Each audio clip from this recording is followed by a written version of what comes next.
እንዴ ወዴት ነው የምትሄደው? ከንቲባ ቢሮ ፊት ለፊት ባጃጅ ታቆማለህ እንዴ? በልዘውር አድርገው ከዚህ።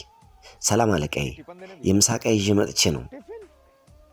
የምሳቃ? እስቲ ንገረኝ። ቆይ አንተ ከባጃጅ ጎን ለጎን የምሳቃ የማድረስም ስራ መስራት ጀምረ ነው እንዴ? አይደለም አለቃ፣ ልጄ እዚህ ቢሮ ስለምትሰራ ነው።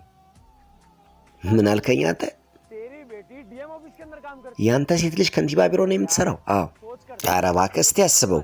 ያንተ ሴት ልጅ እንዴት ነው የከንቲባ ቢሮ ውስጥ የምትሰራው? የባጃጅ ነጂ ልጅ ዝም ብለህ ትለፈልፋለህ እንዴ? በጧት ጠጥተህ ነው እንዴ መጣው? ምንድነው? ቆይ ነገሩ ኮሜዲ ጀመራችሁ እንዴ ሳገር? ይሄን የባጃጅ ሹፌር አየኸው? የምሳቃ ይዞ መጥቶ የኔ ሴት ልጅ ከንቲባ ቢሮ ውስጥ ነው የምትሰራው ይለኛል።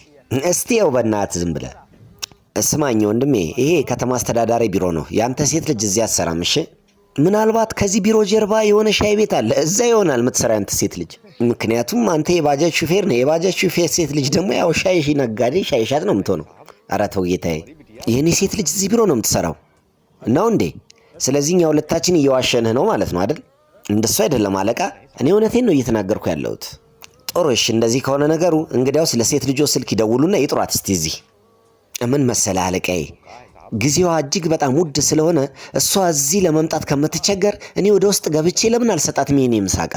እስማኝ አንተ ሰው፣ እውነትም ጠጥተህ ሰክረህ ነው እንደ መጣኸው? ትሰማለህ? ይህንን ያክል እርግጠኛ ከሆንክ የኔ ሴት ልጅ እዚህ ቢሮ ነው የምትሰራው ካልክ ደውልና አሁኑኑ ጥራት እዚህ ውጭ።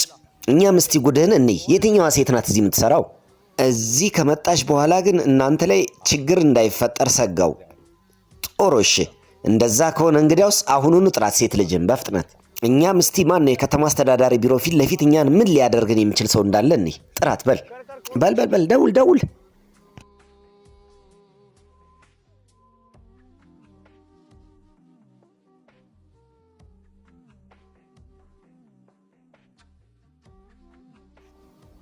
ሄሎ ልጄ፣